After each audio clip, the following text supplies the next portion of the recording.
કોરોનાના કેસ વધી રહ્યા છે। ગુજરાતમાં કોરોના સંક્રમણ વધવા લાગ્યું છે। કેસમાં ઓચિંતો વધારો થવા લાગ્યો છે। જો કે કોરોના થયેલા લોકોની તબિયત સ્થિર છે। એક તરફ કોરોના કેસ વધી રહ્યા છે, બીજી તરફ અમદાવાદનો સૌથી મોટો ઉત્સવ રથયાત્રાની તડામાર તૈયારીઓ ચાલી રહી છે। કોરોનાની રથયાત્રા પર આરોગ્યમંત્રીએ મોટી વાત કરી છે। શું બોલ્યા આરોગ્યમંત્રી, શું થયું છે કોરોના લઈને, આવું જોઈએ, જાણીએ, સમજીએ।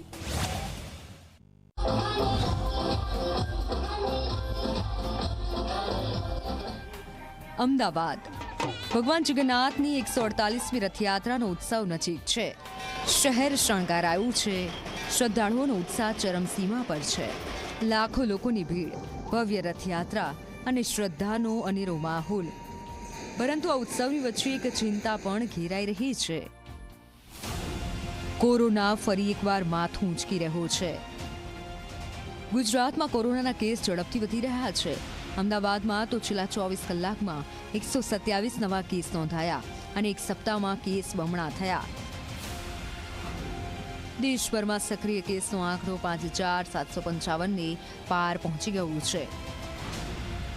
ગુજરાતમાં 822 એક્ટિવ કેસ નોંધાયા છે, જેમાં 29 દર્દીઓ હોસ્પિટલમાં દાખલ છે।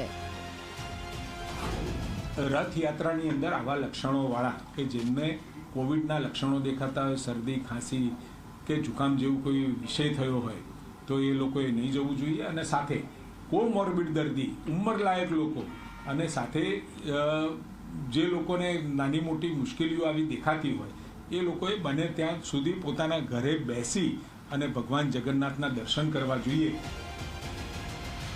અગાઉ કોરોનાના કપરા કાળમાં રથયાત્રા સ્થગિત કરવી પડી હતી। આજે ફરી એકવાર આપણે એ જ રસ્તે ઊભા છીએ, જ્યાં શ્રદ્ધા અને સાવચેતી વચ્ચે સંતુલન જરૂરી છે। સરકારે હોસ્પિટલોમાં બેડ, વેન્ટિલેટર અને આઈસીયુની વ્યવસ્થા કરી છે। કેન્દ્ર સરકારે પણ મોક ડ્રીલ દ્વારા તૈયારીઓ ચકાસી છે।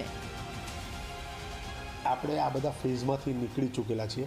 સિવિલની વાત કરીશ તો અમારી પાસે ઓલરેડી આઇસોલેશન વોર્ડ છે જ, જે આપણે જોયો એ વોર્ડની અંદર દર્દી આવે તો અમે ત્યાં રાખશું, અને જેમ જો દર્દીઓ વધારે આવશે તો પછી જરૂર પ્રમાણે બીજો વોર્ડ ખોલવાનો વિચાર કરશું। અત્યારે અમારી પાસે 24/7 365 ડેઝ એક આઇસોલેશન વોર્ડ સિવિલ હોસ્પિટલમાં અવેલેબલ છે। રહી વાત ઓક્સિજન અને દવાઓની, પૂરતી માત્રામાં દવાઓ, એક્સપિરિયન્સ ડૉક્ટર્સ કે જેને ભૂતકાળમાં પણ 3 આપણે વેવ જોઈ ચૂક્યા છીએ, અને સરકાર તરફથી બી પહેલાંથી જ આગોતરી પ્લાનિંગ આપણે થર્ડ પીક મોટી આવશે એમ કરીને કરેલી જ છે।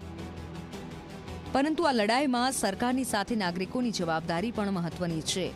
માસ્ક પહેરો, સામાજિક અંતર રાખો અને લક્ષણ દેખાય તો તરત ટેસ્ટ કરાવો। રથયાત્રાનો ઉત્સાહ જાળવીએ, પણ આરોગ્યની સુરક્ષા સાથે।